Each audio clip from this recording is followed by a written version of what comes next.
How do you regain a feeling of trust for a partner who's wronged you in the past? How can people overcome years of disappointment in their marriage and suddenly create a whole new relationship with the same partner they've had for years? The truth is that you can fall in love again. You can be happier together than you've ever been, and you can do it quickly. In this film, you're going to meet a couple from Italy, Olivera and Gianfranco, who went through something that's the kiss of death for many couples: infidelity. They didn't see a way out, and they were desperate. They stood up to speak with Tony Robbins, and in one session were able to rebuild trust and passion in a whole new way. I think you're going to get a lot out of this film. There's a strategy here that will transform your relationship no matter what. So let's get started. We begin with Tony giving a live seminar for 2,000 people. He's just asked people to stand up who are feeling suicidal. In a room of that size, you'll usually find a dozen suicidal people, and Tony's working with them to show the rest of us how a life can be transformed within about an hour. Tony doesn't know these people or their histories, and he doesn't know what's going to happen. At this point, he's walking through the group to see whom he can help next. Let's begin. Are you suicidal? Pensavo di averlo fatto, ma sono qua. She thought of doing it, but she's still here. When's the last time you thought of doing it? Is doing it, does that mean having sex? Because in my country, doing it means doing it. When's the last time you thought of doing it? What Tony's doing here is setting the pattern for the conversation. When someone's sad or depressed, if you want to help them, you need to be certain they're responding to you. You need their cooperation. Tony sees that Olivera's in a grieving, depressed state, so he's decided to approach her with a totally different energy than hers, making sexual references, making her laugh.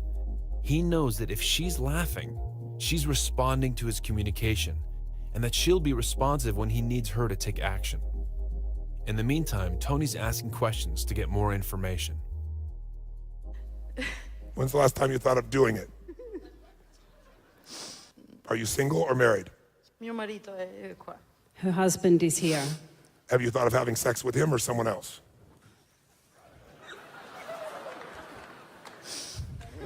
Con lui. With him. That's good. When's the last time you had sex with him? Stamattina. This morning.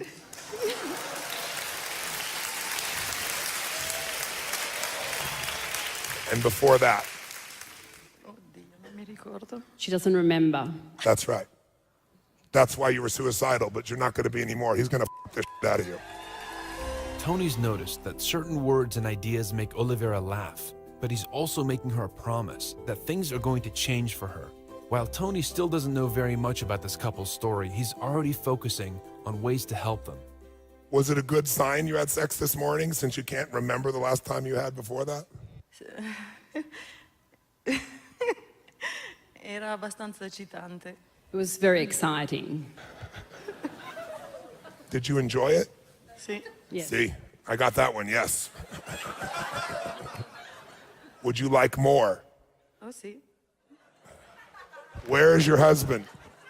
Where is your husband? What's your name, sir? Gianfranco. Franco. Franco? Gianfranco. John Frank. John Frank. John Frank. Tony's using Gianfranco's name as the trigger for another joke, and you'll see Tony using this joke strategically later on. John Frank, did you enjoy making love to your wife? Sì, mi è piaciuto, tanto. Yes, he liked it very much. Did she initiate or did you? Ho incominciato io. He started it. Good man. Did you know your wife has had suicidal thoughts before? L'ha provato. Non l'ha solo contemplato, l'ha provato. She tried to. She never actually did it, but she did try to. How did she try? Ha provato a tagliarsi le vene. She tried to slash her wrists. Can I see your wrists? You see that? Look at this. Do you see that? That's no exaggeration. When I came to Italy, women there grabbed me. Look, it's deeper than your cut. I swear to God, it was just in there. And in Italy, I still have a scar. It was like a month and a half ago. Look how deep that is. It's right across my veins. Le They donne... were grabbing me like this and scratching. Look, let me see yours. Come on, put yours next to mine. I can't even see yours.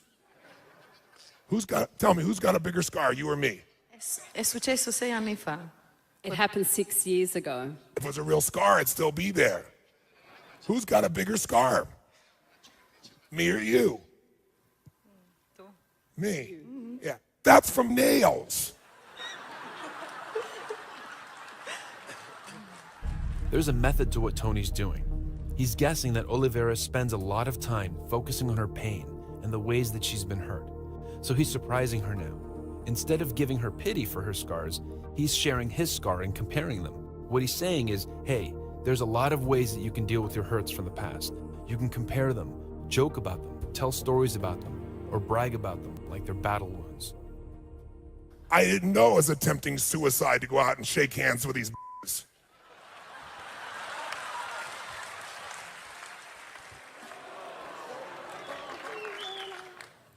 If you wanted to commit suicide, you could have.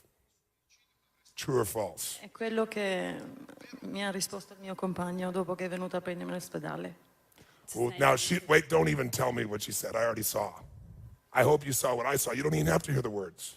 She smiled as she described it and pointed back towards her husband. Let's see. What'd she say? She said that that's what her husband said when he turned up to the hospital. And she smiled when she said that. Why did you smile when you just said that? It doesn't seem like a very happy moment. But you smiled a moment ago when you were talking about him showing up. Sir, John Paul Franco, King Louis, listen. And watch. Tanti anni faccio finta di essere felice, rido per coprire il resto. For many years she's trying to be happy, but she's trying to cover up. What are you trying to cover up? La rabbia. Anger. And you're angry at your husband or someone else? Nei suoi confronti, nei confronti dei miei genitori e del tribunale di Milano. Oh, she's angry towards her family, him, and to the court in Milan. Why are you angry with the court in Milan?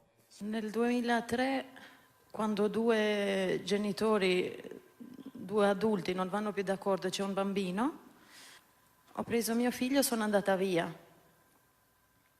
Now, all of you that are listening right now, you could tune out very easily, or you could really decide you could learn a lot because you don't know the verbal language. You could actually become so sensitized that you could say, how much am I understanding of what she's saying without the words? How many of you are getting the core messages even without the words?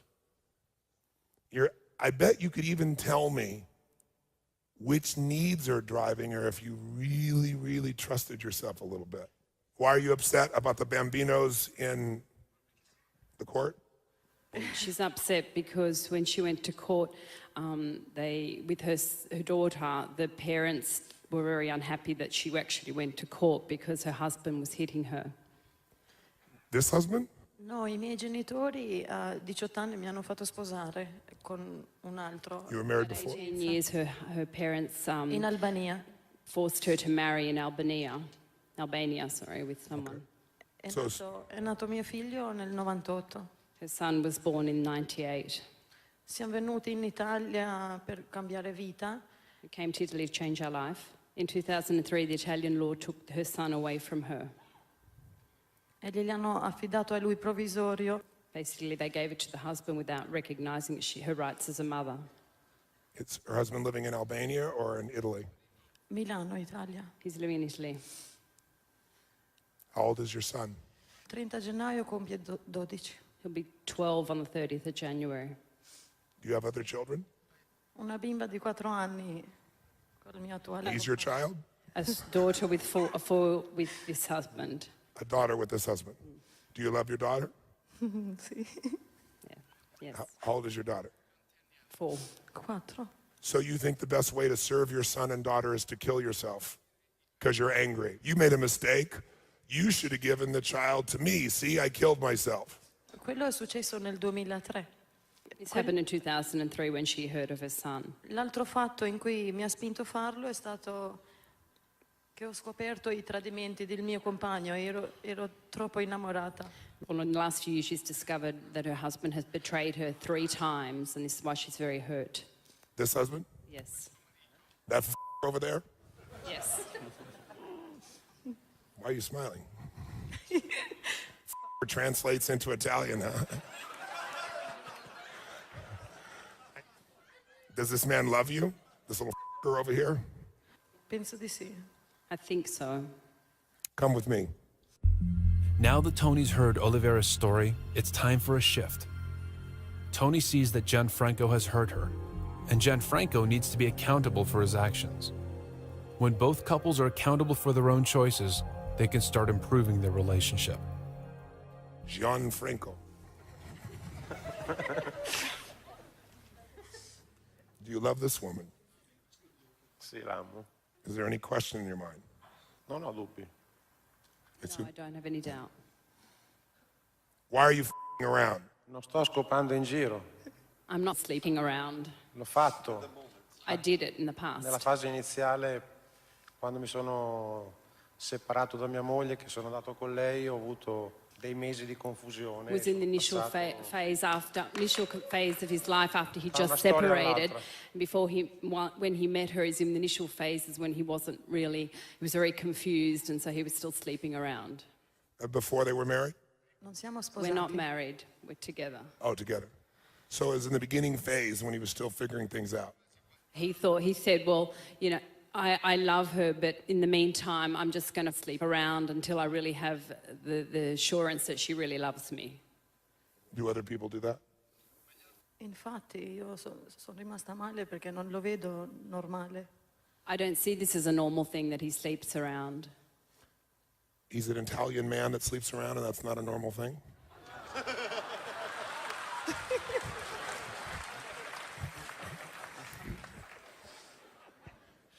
Are you new?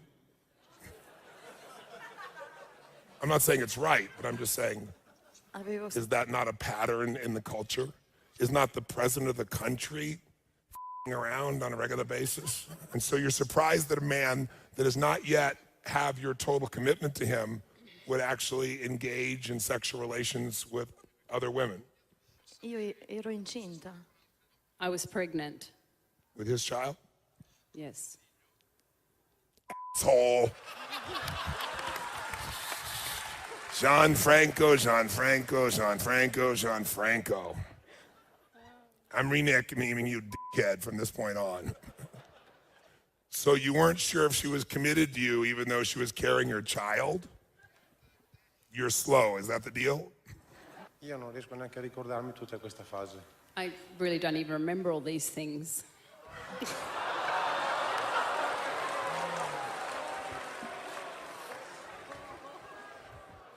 Well, Alzheimer does that to you, old man. Now, here's what's true. That this woman who he loves very dearly and who he had a child with while she was pregnant, he had sexual relations with 1 or 2 or 3, how many other women? 3. During that same time period? 3. 3. Okay. 3. Do you love this man? Do you love this man?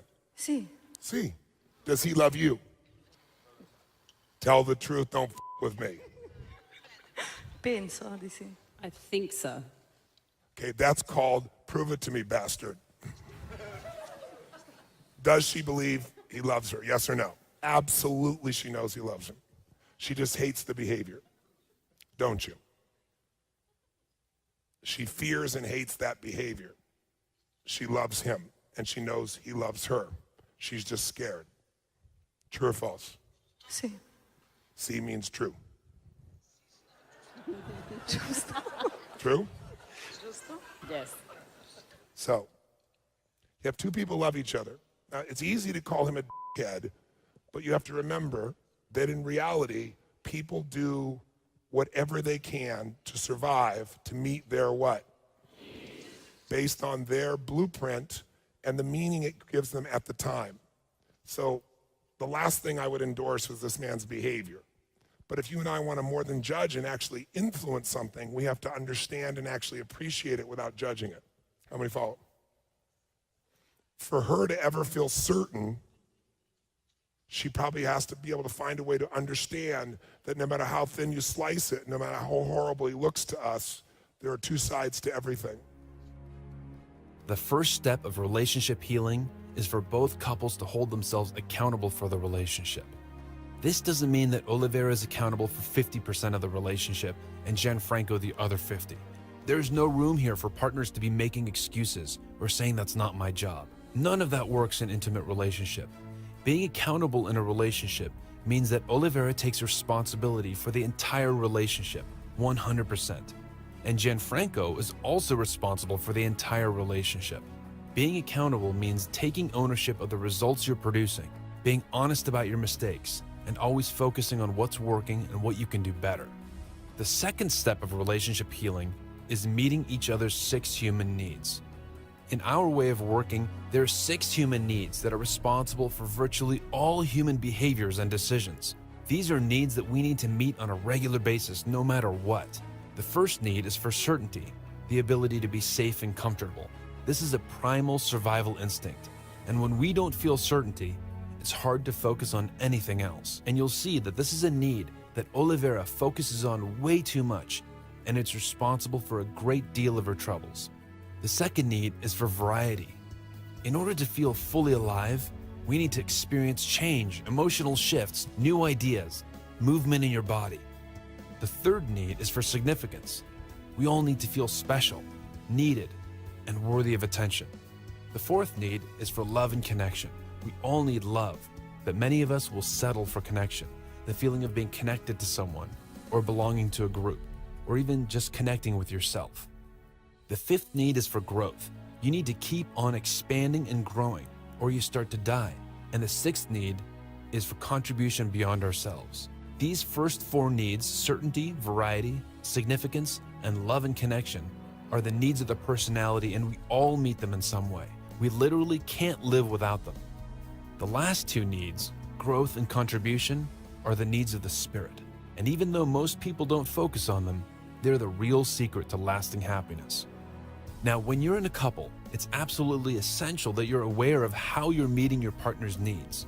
And the 6 human needs gives you a simple way to do that. Tony's going to explain now how the 6 human needs work to keep couples together. Listen. Because this I know. I've been with hundreds of thousands of couples. I've never ever been with a couple where when people come together, they don't say something like, I gave him or I gave her everything. And yet they're separating. And I always tell them everything except what they needed.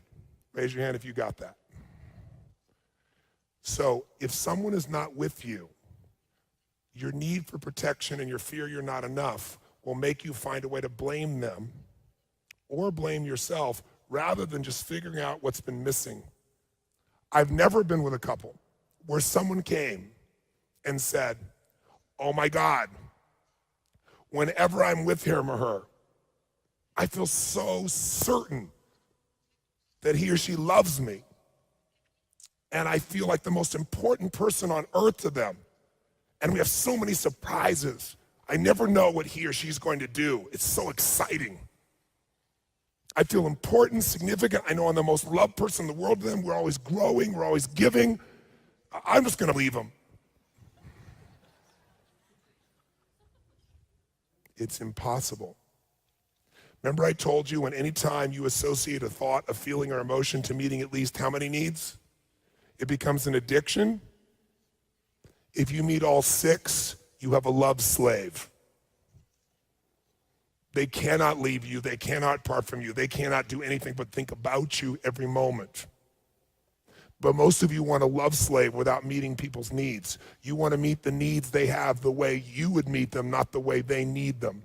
You want to do it based on your rules instead of caring enough to find out what they need to feel loved. And so you meet some of their needs, and that's why you have a relationship. Watch this. On a scale from 0 to 10, how much do you feel this man loves you? And I don't want you to try to call to him. I just want the truth. You can always play with him and beat him up later. I want to know, how much do you love him, 0 to 10? Better yet, how much does he love you?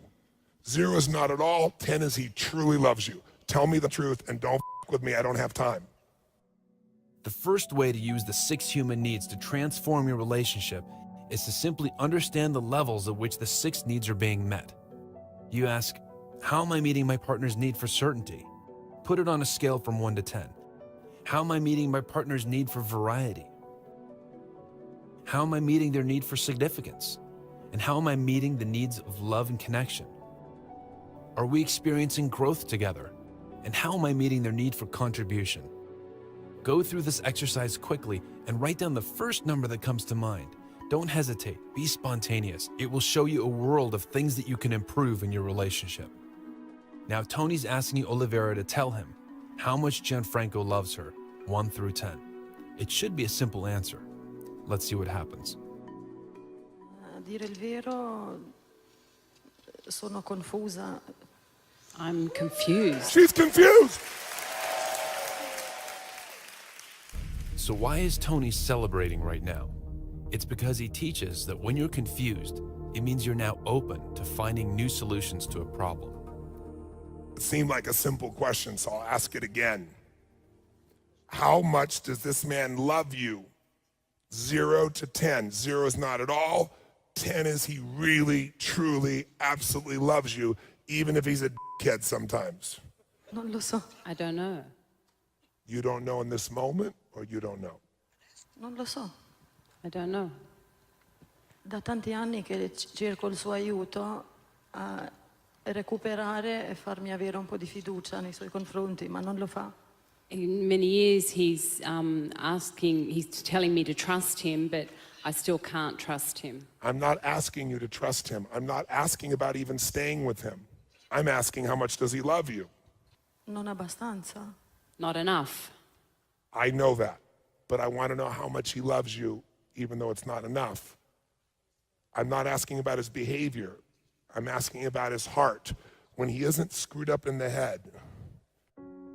When you're hurt and feel uncertain, it's easy to get in a pattern of withholding, of deliberately not giving your partner what they need. People withhold their love in the hope that their partner will become more responsive, and they withhold in fear that if they give their love, the partner will leave or betray them. This strategy never works to bring you real love in the long term. Tony suspects that Olivera feels so uncertain and so hurt that even giving a score to Gianfranco's love will be giving him too much. The problem is, if you don't make yourself accountable for your relationship, if you don't even want to know whether you're meeting your partner's needs, then nothing can help you. If Olivera can't cooperate with Tony in this exercise and acknowledge the degree of love that she does get from Gianfranco, then she can't go through the second step of relationship healing. How much love did you feel from him this morning? Non mi ha trasmesso amore, era sesso. This morning it wasn't love, it was sex. Oh, so sex has nothing to do with love. Then you have no problem with having sex with other women. It looks like there's some resistance building up inside Olivera. Tony's asked her to score Gianfranco's love for her, and she's not cooperating so far. A few minutes ago, she said she enjoyed the sex and found it exciting. Now she's taking the position that sex is just sex and has nothing to do with love. She seems determined not to give anything to her husband and not even acknowledge the nice things he's done for her. This is withholding. Now take a moment to ask yourself, when have you withheld from your partner? Have you ever seen your partner asking or needing something from you and you didn't give it? Why was that? What does that do to your relationship? Everyone withholds from time to time, but you need to be accountable for it. So if there's a time that you've withheld in the past, take a moment and write it down. Now back to the room. So does he love you, 0 to 10? If you can't give me a straight answer, then you guys just go off and resolve this on your own. If you'd like some help, I need some answers quick. Not do you trust him, not about past actions. I just want to know, how much does he really love you? Not when you're testing him, how much does he love you? 0. 0. He doesn't love you. Non ti ama? No. then you should absolutely separate. Don't ever look in his eyes again, and please don't have sex with him.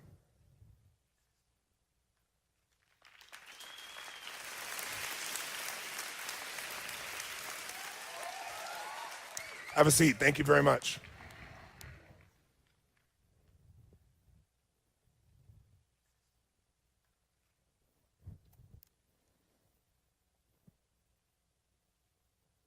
Is that what you're going to do? Sono tanto confusa. She's confused again. No, she's confused again, ladies and gentlemen. Olivera's confused again. It's possible that she doesn't understand the exercise. It's more likely that her level of certainty is so low that she's paralyzed. It's also possible that she doesn't feel understood. Part of being accountable in your relationship is making sure that your partner feels understood by you. In order to help Olivera and Gianfranco, Tony's thinking on his feet and will now speak indirectly to Olivera by speaking to the group. The goal is for her to feel understood and reconnected with her needs. Now pay close attention to Olivera's face and how she's feeling about Tony's words. Here's what you need to understand. For time's sake, I'm going to do the translation. This woman lost her son. She was abused by another man. She lost her son to the court. The court gave it to that. She felt like her heart was ripped out of her. She's hearing the translation now, and I want her to interrupt me wherever I'm wrong. The court's taken away from her, feels a piece of her heart is ripped out. She feels out of control. What is most important to you, my dear? Is it love, significance, certainty? What's the most important thing to you? L'amore. Love. And her source of love, she doesn't just want love. Love is what she wants in her heart. But what she wants before the love is certainty. Even though her heart wants love. How many follow? You want love, but you want certain love. Sì, sì. See.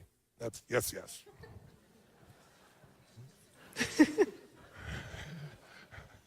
And you want significant love. You want to feel very special. Ho bisogno di amore e di dare amore. I need love and I want to give love. I believe that. But before you're willing to, since your heart has been hurt, she wants certainty. And does she also want significance, even though her heart wants love? Sì. See. So what are the top two needs for her quickly? Okay, if you knew nothing else, even without the child, you know all the problems in their relationship. Because love that is passionate does not have certainty in it. Passionate love is uncertain. That's why it's passionate. If it's certain, it's predictable. And if it's predictable, it becomes boring. And as it becomes boring, the law of familiarity comes in. And you begin to take it for granted. And you no longer hunger for it.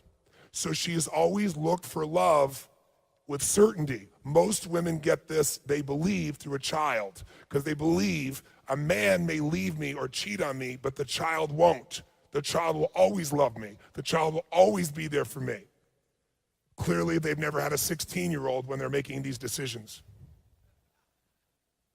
This young woman's child was taken from her before that time. That was her source of certain love. How many follow? And she lived in a world that was loveless with a man who beat her. So she had no certainty, and she'd feel completely in what? Which would make her want to feel like she might as well what? How many got it? Okay? In addition to that, what she wants under that is love, but she's got all these barriers in her blueprint. Then she has the illusion that that child will give her love forever. That's a biochemical illusion every woman has to have. That's how the species continues. But do children not always love you completely? Yes or no? Do all sons and daughters continually love people, their parents? Yes or no? No way. And they go through phases where you feel totally unloved. The only difference between the relationship you have with your children, which most of you is better than your intimate relationship, is because you made a decision at one point. They were your child, therefore you will love them no matter. And as a result, even if they murdered somebody, you'd still love them. Because most people make a decision at one point that they never question that I will love this child no matter what they do, no matter how they are, they're mine. If you made that same decision about that man, you'd have the same love that you wished you had from a child. but out of your need for certainty. You've not done that, and neither is he for her. He went around because he wasn't certain, even though she's got their child, that she's really going to love me no matter what. So as long as she keeps this constellation, even without going her individual values and rules, she's going to be unhappy. Now she has another rule that would make her feel suicidal, and that rule is, I can't have my son. I now have a daughter, which should light me up. But people focus on what they don't have. You're walking along, it's a beautiful day, and an ambulance cuts right by you on the sidewalk and misses you by 2 inches, just barely. Could have killed you, but it misses you. That's the event. Now, what's the story? This person almost killed me today. Not, wow, God saved me by 2 inches, or aren't I gifted? I almost died today becomes the story. And we forget everything else beautiful in our life and focus on the one thing we don't have. It's the nature of human beings. Rejection breeds obsession, and loss of any size, of any type, becomes magnified because human beings hate to lose. So now she, instead of focusing on the beauty of her daughter and saying, I will get my son someday, I have faith in God, somehow this is going to serve. She, instead of saying maybe, she decides her life may be over, and then it gets stacked by the experiences of not feeling close to her husband, who does not know how to win with this woman. What do all men want to do, ladies? I'm sure you must figure it out by now. They want to make you what? How happy do you think she feels on a regular basis with this story, regardless of his behavior? Is she happy most of the time or unhappy? Which one? Now, that's not an excuse for him to not take care of her, but I want you to get a sense. He is failing every day and knows nothing what to do. He actually loves her. How many think he absolutely loves her? Let me see your hands. Everybody else in the room knows it but her. She knows it too. She's just not going to give it to him till he earns it. She wants to punish him some more, thinking if I punish him more, he'll come to me more. He finally reaches out to her intimately, and she says it's exciting when she's being honest. A few minutes later, it has nothing to do with love. There was no love. He doesn't love me. Love is 0. What does he hear? I'm a 0 no matter what I do. And then somebody else looks at him and smiles and makes him feel happy for doing nothing. And for some reason, he's pulled towards that. And he's the asshole. He's willing to come to a woman he knew was miserable because he truly wanted to make her happy. And in the beginning, even though she was losing her child, my bet is there were moments in which she felt reassured, strengthened, loved by him, and it filled her up. She's found a way to have pain to get him to pay attention to her, instead of losing her radiance to get him to pay attention to her. And when he does finally come, he can't succeed, and so he'll go someplace where he can. In your man's case, on the stage as a minimum, where others will find him funny, brilliant, and attractive, and will laugh and smile and flash various body parts at different stages to get his attention. And you'll be crushing him, and he will love you, and this will be coming at him. It'll be no, no, no, no, no, until one day it'll be a threshold. He may not go have sex with somebody, but he'll take that energy in, and you'll think he's an asshole. How many are getting the dynamics of how complex this really gets in life? So the truth of the matter is the source of the problem is her blueprint. Her life is not a bitch. She has a beautiful child. She has a man who loves her. She has the opportunity to eventually get that child back if she stays strong, filled with faith, and never gives up. If nothing else, that child will have a point in their life when they can leave that man. They'll be old enough to make their own choices. And if that man really is abusive, he will be seeking out his mother. Unless his mother's dead because she took her life, which is not about to happen. She does that to try to get her husband's attention because he's deadened to her being sad all the time. It doesn't even affect him anymore. He's so used to it, it hurts him, but he can't take it. So you know why he doesn't remember? Because it makes him feel like a total what? So he takes the big stuff and makes it as small and far away and non-remembered as he possibly can. Because he loves her. If he didn't love her, he wouldn't do that. He would just leave her. Frankly, there are a lot of happier, easier people to be around. And you're an attractive woman visually, and I'm sure you are in your heart and soul, but the external stuff's gonna go away. And you know it. So if that internal stuff doesn't shine a lot better, it's not hard to figure out what's gonna happen. And that's why, what percentage of marriages end? No, it used to be 50%. Since 1983, it's 67%. That's in the US. People who quit 50%, that's true, it's 50% in total, but since 1983, it's exploded. So if you take 93 above, that's the percentage. And it's because no one teaches us the dynamics of how we interact because our culture has become focused on ourselves. All this is about who? Is this about her husband? Yes or no? Any of this about his needs? Have you heard anything out of her about what he needs or wants or desires or dreams or what she's here to give him? Not a thing. Now you know why she's in pain. It isn't because her child is gone. It isn't because he cheated on her.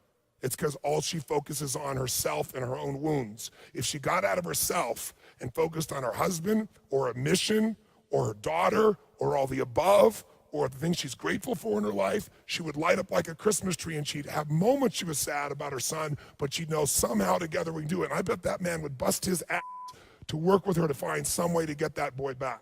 But when she tells him he doesn't even love her, not even zero, that's her way of trying to stab him. Do you think stabbing a man's gonna make him come work harder to be close to you? Maybe for a short time he will. I'm not defending him. He's been a dumbass. But I don't know any man or any woman who hasn't been also. Maybe in a different way. Is his behavior any dumber than hers? Is his behavior any more selfish than hers? Why would he stay with her when no matter what he does, it's never enough? How many get this? The third step of relationship healing is to create rituals of giving and receiving. Now, there are two basic ways to get attention: by taking or requesting attention, and by giving attention. As children, we learn to request love and attention when we got hurt. As adults, we still get hurt, and it's equally important that we get attention and love when we need it. The problem comes when you get addicted to getting attention through your pain. In our culture, if someone is hurt, we feel obligated to help them. And some people realize that if they're always hurt, always having trouble, always in an emergency, they can get attention around the clock. The problem is that it's a very low quality attention. It's not the attention of a passionate lover who's driven to be with you. It's not the attention of someone who worships your soul. It's the attention of someone who feels obligated.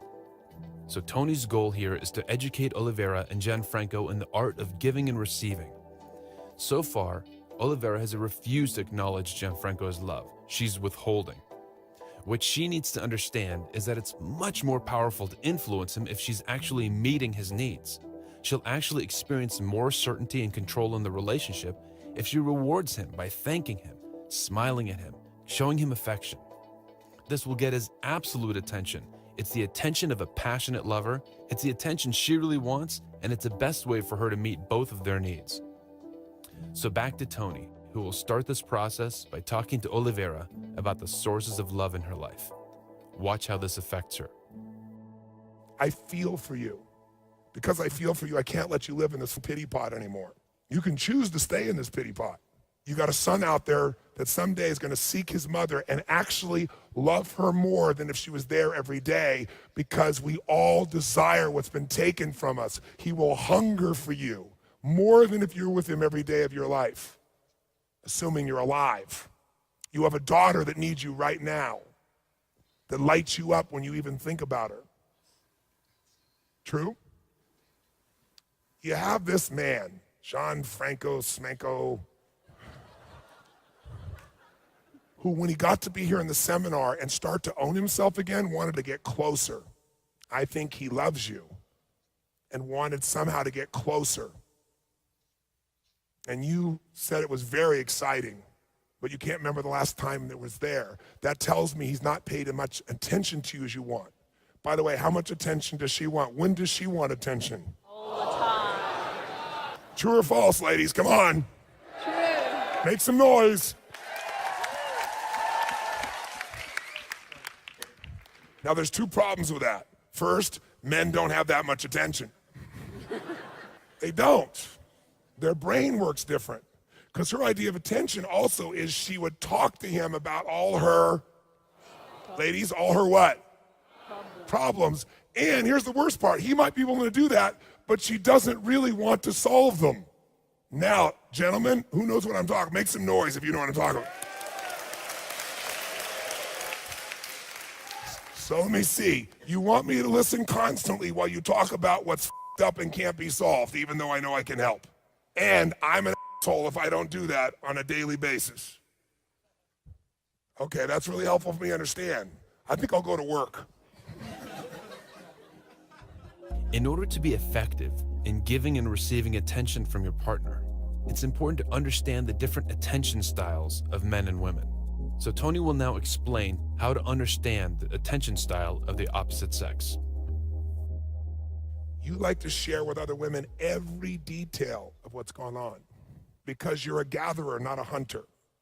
See, hunters, 2 million years old in men, if they're masculine, they hunt. We look to get an outcome. If we get that, gentlemen, does it matter how we kill the thing as long as we bring it back? Yes or no? The woman wants to explain, kill it like this and adjust it like that and do it this point here and explain that thing there and then make this thing happen there. And then when you go back, put it over here and then stick it here and then place it in that place and then make it happen there. Now, ladies, before you start feeling hurt and misunderstood and unappreciated, perhaps I should clarify for you. Hunters hunt. They do one thing, and their job is to solve the problem, bring it home, and we're programmed to do that, hoping when we bring it back, we would see a celebration for the victory that we really went out to try to do for you. Now, these are in the old days when we were the only hunters. To be fair, ladies, you become economic hunters as good or better than we are. And many of you today, in the current economy in the United States, more women are now, for the first time in human history, employed than men. And for the first time in history, many women make more than men. Women still make less overall, but it's also statistically because they pick jobs that don't pay as high because they provide more freedom, schedule and time-wise, so they can have a family. Those are the facts.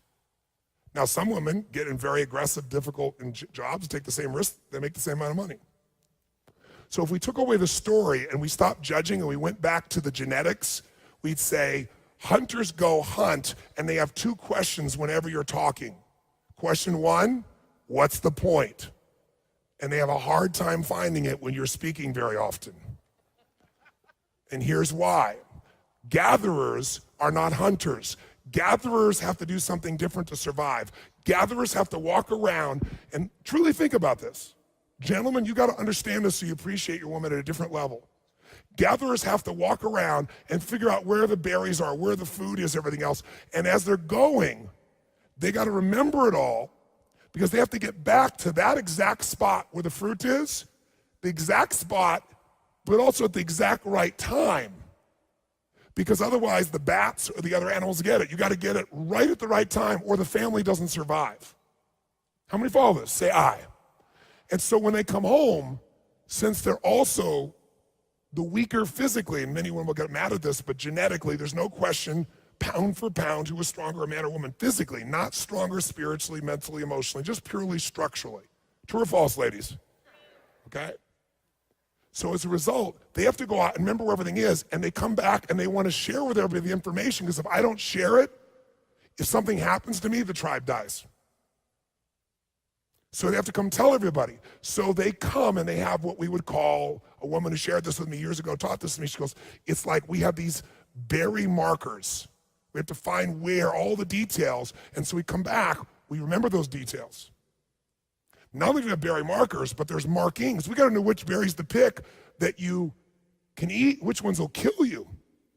If we're wrong about one little detail as a gatherer, we could kill our children, kill our husband, kill everyone.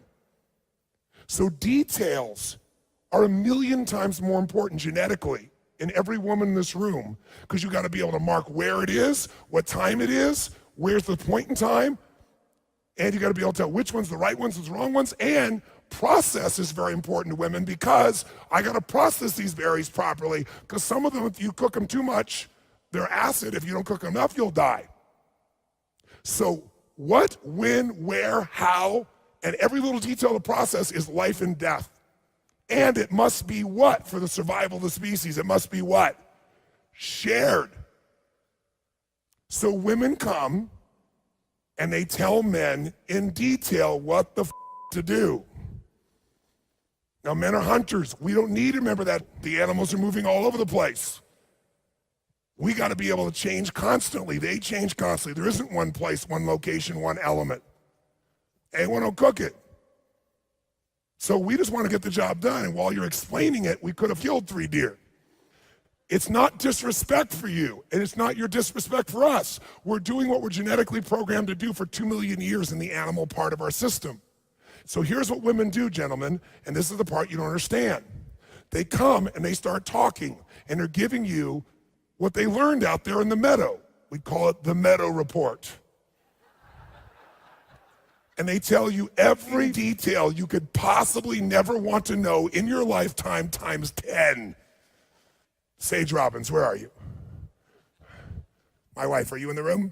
Tony's calling on his wife Sage to demonstrate a meta report. Sweetheart, you're very good at these meta reports, and I've learned to totally appreciate them. Can you tell me, sweetheart, the other day we were in New York and you went out for about 5 minutes and came back and talked to me about 45 minutes about the 5 minutes. You remember that? We were going to India, and it was a very spontaneous thing, and we weren't planning to go to India, and I had all this luggage. We had about 12 bags. We'd actually just come from a Platinum Partner event from Mexico. And so I had all these big suitcases, and I was like, oh my goodness, I don't have the perfect suitcase to go to India. And so I was like, oh my goodness. And we only had about 20 minutes, and a very dear friend of ours was coming over.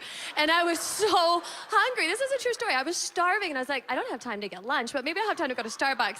So anyways, I go like running out, and I ran past Bloomingdale's, and Bloomingdale's just like it started up for Christmas, and they had like the little elves and Santas, and I was like, oh my goodness. And yet I was still so hungry, but I still had to stop and like look at the Santas and the elves. Anyways, I went to Starbucks, and Starbucks has, I don't know if you've ever been to Starbucks, they have these little hoot owl, like kind of shortbread cookies, and they're my favorites. So I got my cookies and got my tea, and I'm like running down to the luggage store because I have to go to India. And I get to the luggage store, and I'm looking at all the luggage, and they have this amazing luggage. It's like a trunk, and I'm thinking, sugar, I can't carry that on. And then I loved this luggage. Plus it was $900, and I thought it was too expensive. So I go to the back of the place, and the guy's chatting with him, and I have my tea. And anyways, I negotiated. He gave it to me for $399. I made it back to the place in about 35 minutes, and we coached a very dear friend of ours. I had more cookies, and that was it. And we went to India that night.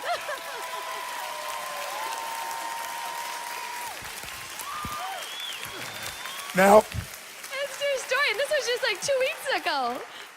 what's that, honey? I said, this was just 2 weeks ago. Now, here's the funniest part of the story. I didn't take the luggage to India, but anyways, that was beside the point. It was too big, and I couldn't carry it on. Oh, my goodness. Now, I want you to notice something. That was the shortest meta report I've ever heard in my life. Now, how many of you actually enjoyed hearing that meta report? Let me see your hand. Say aye. Part of why you enjoyed it is you knew what it was. The men enjoyed it because of 2 things. She said it with such passion and with such energy and with such happiness. Imagine that same meta report going on for 45 minutes about everything that's horrible, and a man's not allowed to do anything to make it better, or you feel like he doesn't understand you. Can you hear the men in the room? Men, make the sound of what that feels like. And that's the sweetest sound they can make for it. So ladies, here's what I want you to know, and gentlemen, by the way, ladies, you may be thinking I'm making this all about you. Watch. I'm really making it about you, gentlemen, learning how to appreciate the meta report, because I want to tell you why you need to appreciate it. If a woman doesn't tell another woman the meta report of what just went on, they know they're not trusted and their relationship is on the edge. If a woman says, if you say to a man, if I come along here and I'm a woman and I come along to a masculine man and say, how was work today? William says, it was great. That's the meta report. What was great? Helped a lot of people, a lot of fun. But how did you feel? Totally great, good. It's a great job. That's a man's meta report. And by the way, if a man went, oh, and did you know, and the little things here and the other things like that, I'm sure you haven't seen it, but if you saw this thing here, you went to, men would be, what the is going on with you, to another man. But see, women think men are hairy women, and they need a meta report. Now watch this though, gentlemen, and you'll understand why listening to your woman's meta report will be useful. When you're talking, there's only 2 questions that go through a man's mind. Question number 1, what's the point? Do you know how many times I asked that question when she first told me this story for 30 minutes? And I wasn't able to come up with it. In fact, at the end, as she told you, we didn't even take a suitcase to India. But the fact that made it so happy made me happy, because when women are happy, men claim victory. If I took her to the movie and she loved the movie, I walk away going, I wrote the movie, I picked the movie, I selected the movie. She's happy because I took her to the right movie. When she's unhappy, how can I pick such a movie? This is the truth, ladies. Men want to make you that happy. You just don't know it. Because most of you, they've given up on making you happy because you've made it impossible. But one of the reasons you don't feel happy is you'd feel happy if you could give your meta report. So gentlemen, here's the answer. If a woman says, how was the party, to another woman, and that woman says, ladies, another woman says, supposedly your friend says, it was good. Ladies, make the sound of how that feels. Go. Guys would be, cool. And so you push deeper, don't you, ladies? You say, well, who was there? Was that Catherine girl there? And she says, yeah, Catherine was there. Well, what was she wearing? You want to know the details, the markings, the berry markers, were there berry markers here? What was she wearing? Was she being the normal horse she is? Come on, tell me. And if she just goes, no, she was dressed nice, and you keep digging, and she doesn't give you a meta report, ladies, do you trust her anymore, yes or no?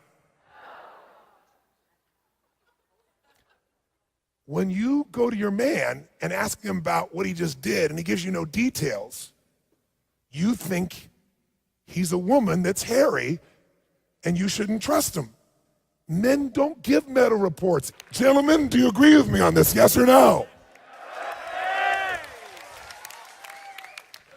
They give a meta report if their job requires a meta report. If they're an artist, a writer, a director, an entertainer, then they have to. It's part of their job.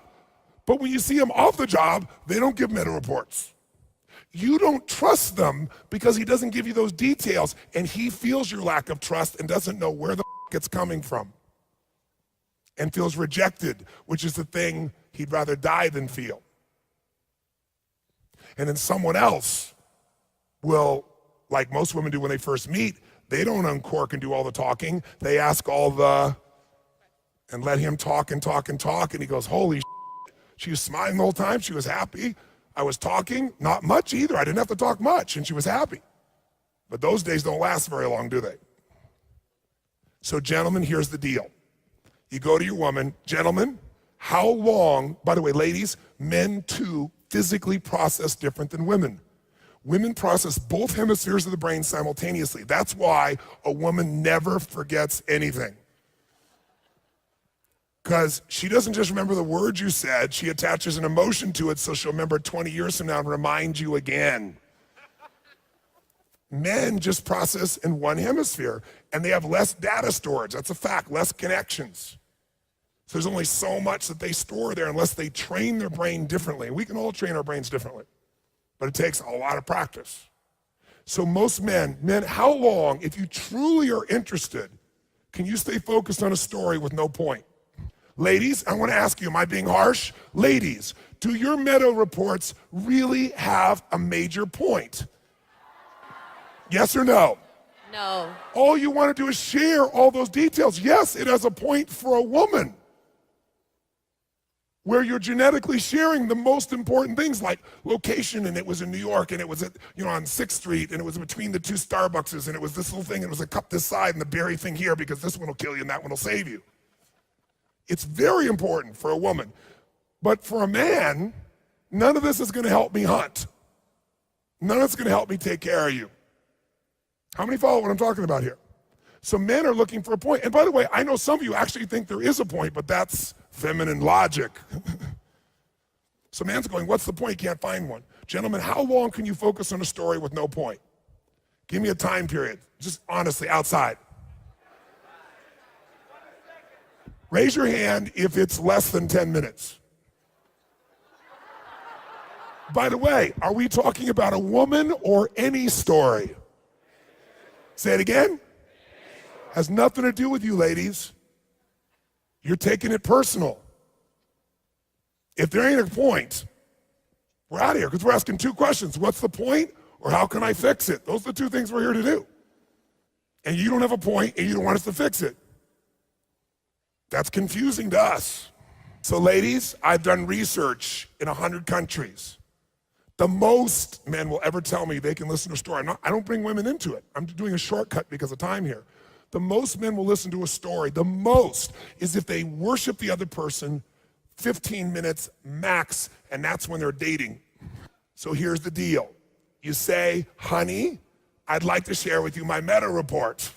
That alone, he goes, okay, I need to totally focus and hear her and connect with her, but it don't go past 10 minutes. Sage gave you 1 in 4 or 5 that I thoroughly enjoy. I actually enjoy her meta reports because truthfully, most of them are 10 or 15 minutes max. But more importantly, they have some joy or happiness in them. Not all of them, certainly not all of them, but not every one is a wretched story of pain to try to get my attention. She gets my attention for good things too, anything. She got my attention, period. Because she lets me have victories. When I notice and give her attention, instead of punishing me for taking a few minutes to do it, she rewards me the minute I get there. Remember I said we're always training each other how to treat each other, how to feel. My daughter one time was so upset with her boyfriend, he didn't call her and he kept saying, you better call me, better call me. He didn't call. When he finally called, guess what she did? Laid into him. I pulled her aside and said, honey, do you want to end this relationship? She said, what do you mean? I said, you screamed at him when he called. She goes, yeah, but he didn't call forever. I said, when he does the thing you want him to do, anchor him with pleasure. The minute he called you, she should have said, oh my God, I'm so glad to hear from you. I was missing you. How are you? Not punishing him, rewarding him. Then what he'll want to do is call when? Again. Otherwise he learns whenever I call him again, let me put off the pain as long as I can. Raise your hand if you understand this, ladies. By the way, gentlemen, it's the same way. If your lady does something finally and you go, finally, she isn't going to show up again. Masculine responds to challenge with appreciation. Feminine responds constantly to compliments that are sincere, constantly reinforcing. So this woman is a beautiful soul who's had a really painful set of meta reports that are truly truthful, and she's told him details and then didn't allow him to solve it. And so he finally tried to find some way to survive through work and probably got attracted to someone who on the surface wasn't making him wrong. That's no excuse for his behavior. But that's what happened. Somebody else met more of his needs. If she would have been honest and told me how much love he has for her, how much variety in their relationship, how much significance, you'd find these numbers are not high on either side because neither one's fulfilling each other's needs because they've forgotten how. So ladies, I'm not telling you can't give your meta report. I'm saying if you can find the humor in your meta report and the beauty of it, that it's genetic in you, but if you can also remember the fact that he doesn't give you a meta report does not mean he's not trustable. Because when somebody doesn't trust you over and over again, you finally go, it. It's not worth the effort. I've done nothing wrong. How many ladies can understand this? Raise your hand, say I. Tony's making sure that both Gianfranco and Oliveira understand that he's not taking sides. If you want to enjoy your relationship, you can't hang back and criticize. You need to be active. Tony's job is to make sure that both members of the couple are doing their best for the relationship. The fourth step of relationship healing is to inspire trust in each other. In the big picture, trust is inspired when you feel someone has your best interest at heart and that your interests are aligned. In the short term, though, trust is inspired by a variety of minute-to-minute factors that may not be conscious for you. Now, what Tony's saying is that men and women inspire trust in opposite ways. Women communicate through meta reports that share everything spontaneously, including details, experiences, and emotions. Not sharing a full report from another woman means there's a loss of sharing, which means a loss of trust. Men communicate in the opposite way, by filtering out everything they saw in the meadow and aligning with each other by sharing the objective of the hunt. And they often do this in silence or with minimal communication. A man that gets distracted by details and loses track of the objective loses the trust of other men. The point here is that in order to feel trust for you, your partner expects certain things in your communication, and it's important that you appreciate your partner's language. So here's a quick tip. If you're a hunter type and you don't have much to say about your day, at least say it with a warm, reassuring gesture, like a look, a smile, or a hug. And if for 2 million years hunters have been bringing their winnings home every night, then when you go home after work, don't go home empty-handed. Once a week, bring home a small gift as a sign of your affection. If you're a gatherer type and your partner is a hunter, then remember that hunters accept each other by respecting the hunt. Show your partner that you respect and appreciate the effort he's making for you and your family. Align with him. These two rituals will inspire trust and respect in each other and will be a source of ongoing reassurance, trust, and love. Did he look at you in a way that got your attention? Sì, mi guardava e mi ascoltava tanto. Sì. Yeah, he looked and he also listened to me. Yes, he looked and also listened to you. In fact, she probably shared a meta report, and he was dating, so he listened for at least 15 or 20 minutes consistently.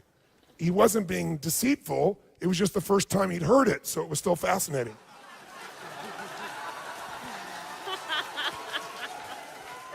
It wasn't the same meta report for the 5,000th time with negative, heavy emotions where he felt like he could do nothing about it. I'm not making fun, ladies. How many really get what I'm talking about now? Because if you get it, ladies, you'll see these men actually do love you. That's why I'm telling you this. They love your ass. They just don't understand this meta report.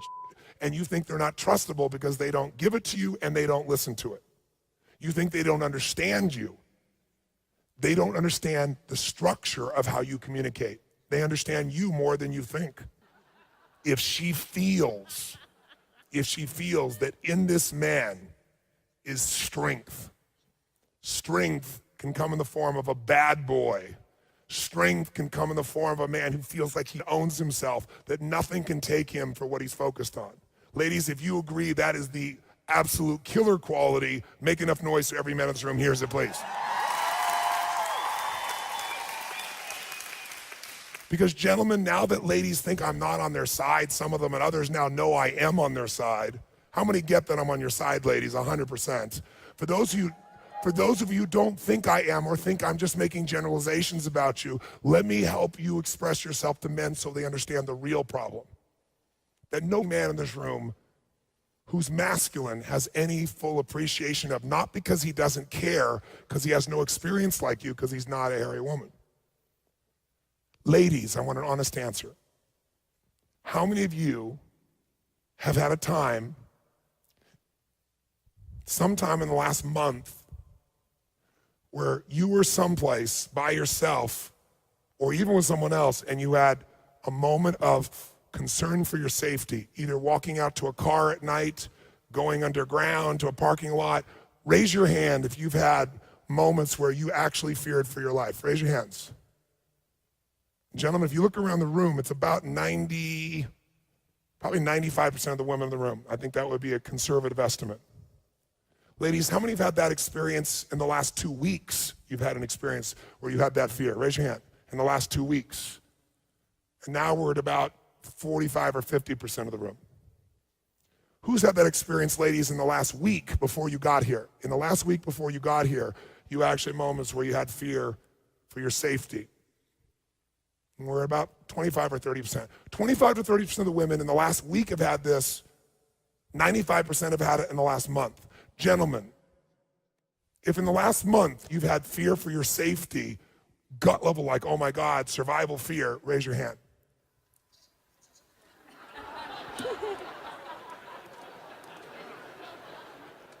Is there one hand up I'm missing?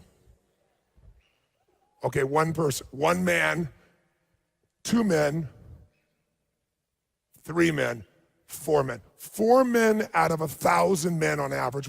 There's a few more women here than men. I think it's about 55, 45. But roughly 1,000 men in this room, 4 in the last month have had it. 95% of the women have fear for their safety. This is the difference between a hunter and a gatherer.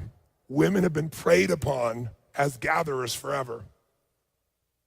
There's a reason why women give all these barrier reports and details. Because even though they're stronger than men physically and emotionally, women can take pain much more than men. If you doubt it, go into a birthing room and watch the man fall over while the woman's doing all the work screaming. Okay? Is it true? Women have much more powerful tolerance for pain. Women today, a woman could be making $300,000 a year in personal income. She could have a child without a man. She can be as educated or smarter than most of the men she knows.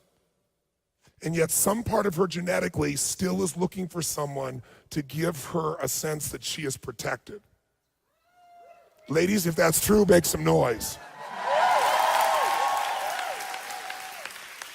Including the woman who'll say, "F you, I don't need that." She doesn't want that. Unless she is truly masculine, she absolutely has this need, because it has nothing to do with logic. It has to do with 2 million years of conditioning. Now, to fully appreciate the women in this room and what they go through, gentlemen, so you can find your heart when it feels like they're being mean, you got to know how scared they really are. You have no idea how scared this woman is. Did you see this difference in the rooms? 95% of the women worried about their safety. 3 men, 4 men. Gianfranco, when you met this woman, looking at her, were you attracted to her? Sì, mi sono sentita attirato subito. Yes, I was horny straight away. Horny straight away.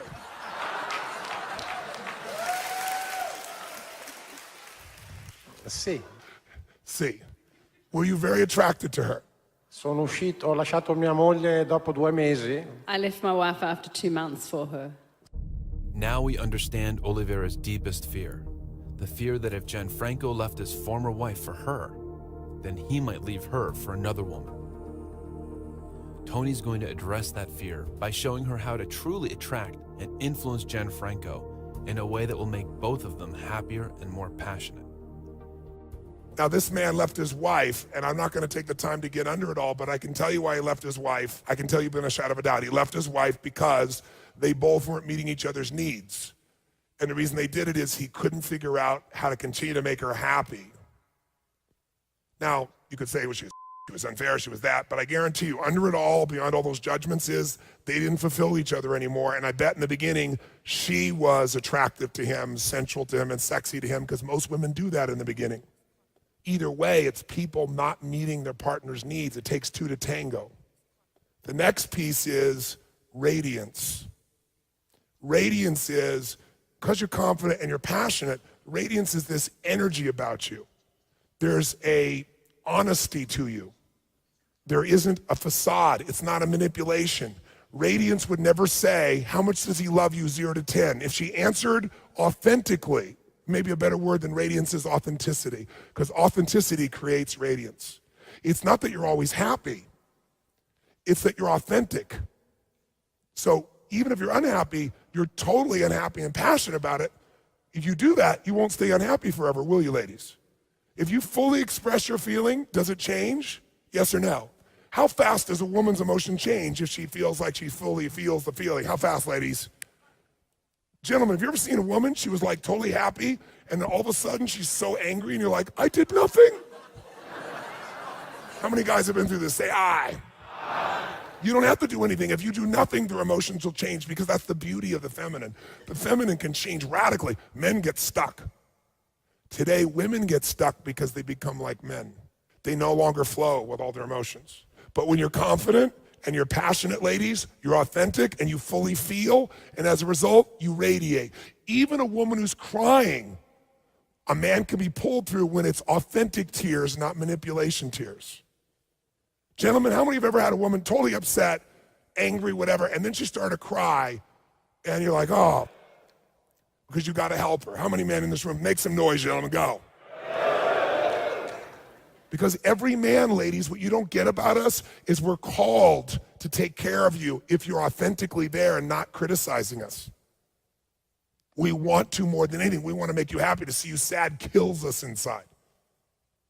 So if it's authentic tears, that actually pulls a man towards you. Authentic laughter, authentic anger that you fully feel until it's done.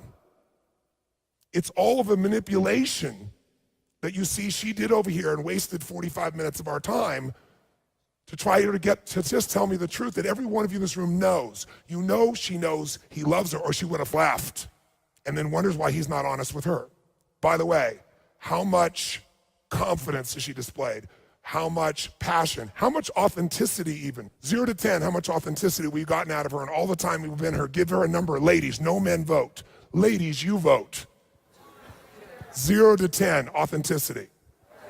Raise your hand if it's a 10, a 9, an 8, a 7, a 6, a 5, a 4, a 3, a 2. If you think 1 or 0, raise your hand and make some noise. Most of you give you a 3, 2, 1, or 0, which I would agree with you. It's in that range. That makes no man want to take care of you. None. No man will. On top of being inauthentic, she's trying to hurt him, thinking that'll bring him closer. So you know, if I was talking to you, I'd say, stop. She's just screaming to you, come show me you love me. Break through my defenses. Show me you care. Show me your strength that I saw when I met you at the beginning. Show me the strength of the man I thought would help me get through this. That's what she's saying to your I'm not done with you. I'm just starting with her since she raised her hand and said she was going to kill herself. Otherwise, I'd be all over your I got to start with her for that reason. And if I was, sorry, this man loves you and adores you. To say that only love is just beautiful, not painful is a lie. And if you're going to love, you're going to hurt. You're going to hurt like hell. But the other side of that is something so magical and so incredibly beautiful. There's a depth in this man. He's just dying to feel like he's settling for crumbs. You haven't even thrown him a crumb. He's dying to feel like he's your man in some way, some shape, some form. And you're punishing him, and you're punishing, honestly, you're punishing yourself. You're not punishing him anymore. Do you know what? I can promise you, you could not beat this man up at the level that he has done himself. He has hated himself for what he has done to you. You can stop punishing him now, because he's done that himself. That's why he doesn't want to remember anything, because all his memories will bring pain. And it is scary. It is terrifying. But it's so worth it.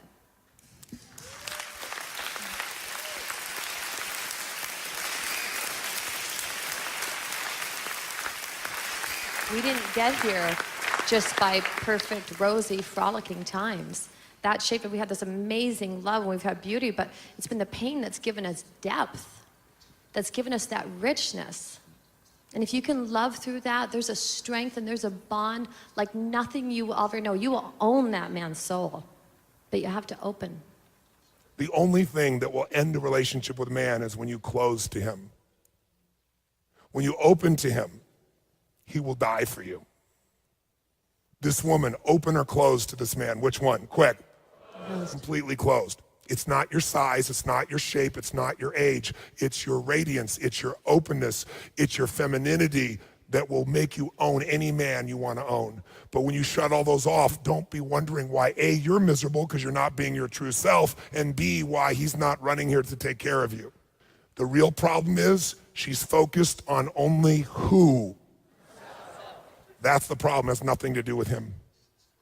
In fact, if he was an asshole and went away and she re-grabbed those qualities in herself, would she have men lining up to take care of her, yes or no?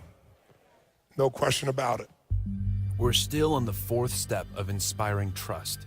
And Tony's talking about what women can do to inspire trust in men. As he said, when a woman is in trouble, men are drawn to help or even rescue her. However, if a man feels that a woman is using her pain or using her trouble to manipulate him, he loses trust and becomes suspicious. Have you learned anything? Sì. What have you learned? Avere fede, Have trust, trasmettere amore transmit love, e accettare l'amore. and to accept love into my life. Give her a hand. It's very beautiful, ladies and gentlemen.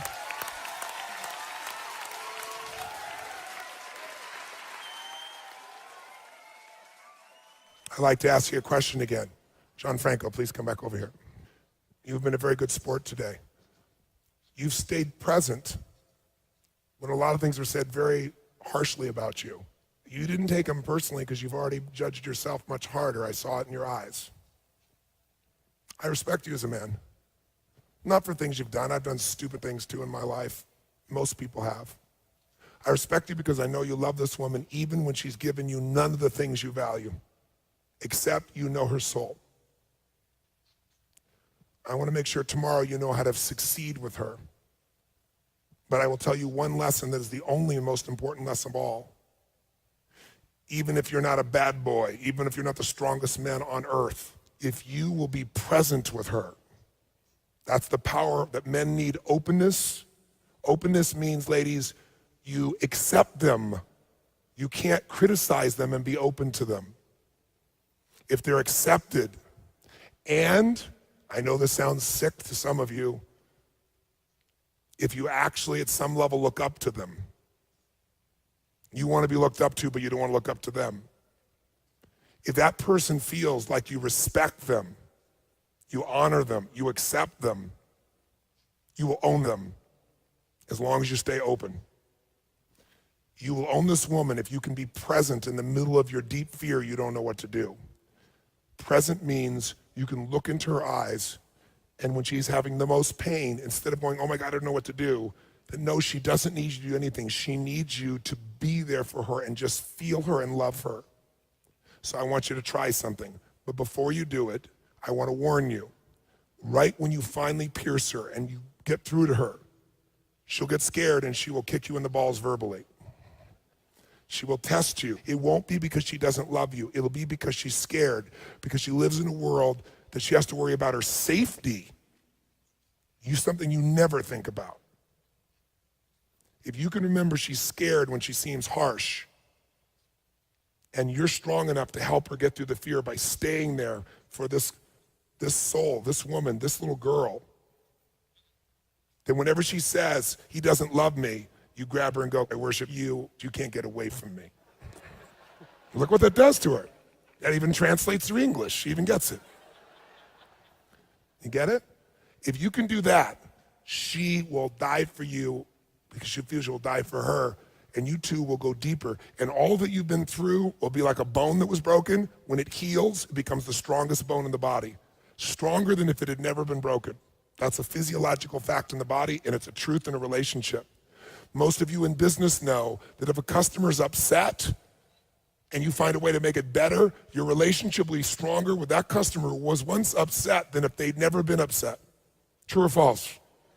Every relationship is deepened by pain. Sage and I have been through so many painful, challenging, problem things, but we've never blamed each other. In the moments we did, which were rare, we picked up and were responsible, and we gave back to the other. We never tried to hurt the other one. That's why we have the relationship we have. And when we up, we owned we up, and we came back. So in order for a relationship to work, you have to give up one game, the blame game. If you play the blame and criticism game, your relationship's over. It's just a matter of time. And maybe 10 years, maybe 5, maybe 20. And when I say over, energetically, sensually, it's over very quickly. So now. And Olivia? Yeah. Yes? No, just for a second. Olivia, when he's doing this, look in his eyes like you did when you first met him. Look at the man, look at the little boy. Look at the one who loves you. Look at the one who's scared as hell right now, but doing this anyways. Look at him playfully, look at him openly. Openness isn't just happiness or silliness or playfulness. You can open in pain. You can open it, it's a beauty and richness of life. Look in his eyes and see all that you did and forget about everything and just look in this moment like you did when you first met him. I'm going to give you some instructions. The fifth step of healing your relationship is healing your wounds and creating passion. Everyone carries around pains and hurts from the past. Everyone has triggers, vulnerabilities, fears, and things that they avoid at all costs. Now, you can't make these wounds go away by being harsh or critical. You can't force them to go away or make them go away by rejecting or withholding. These wounds will only heal through the application of consistent love and acceptance. And when that happens, they turn into passion. Tony's next step is to show Oliveira and Gianfranco how to heal each other's wounds by being there for each other and showing each other love and acceptance. You'll see the passion that follows.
When Oliveira let herself be vulnerable and authentic before Gianfranco, and when Gianfranco finally expressed his true strength and determination, then trust came back, and so did passion. This passion will continue to grow and create a whole new future for this couple and their daughter. Now take a moment and think what this couple's been through: the betrayals, the emotional withholds, the conflicts, and the months of zero passion. All these things melt away under the power of love and acceptance. Now back to the room. What do you feel now when you look into your man's eyes? Che mi ama. That he loves me. Yes.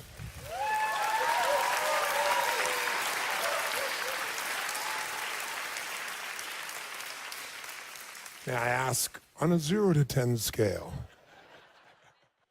15. 15.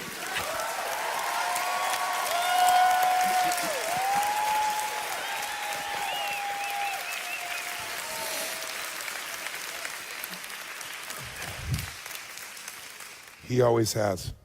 You're a beautiful soul, and he knows it more than anyone. And he wants to take care of you forever. How does that feel? Una cosa strana qua. I feel something strange inside, Qua. in my stomach. Yes. You have gas?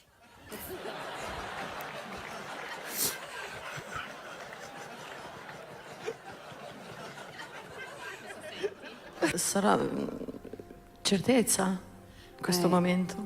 I feel certainty in this moment.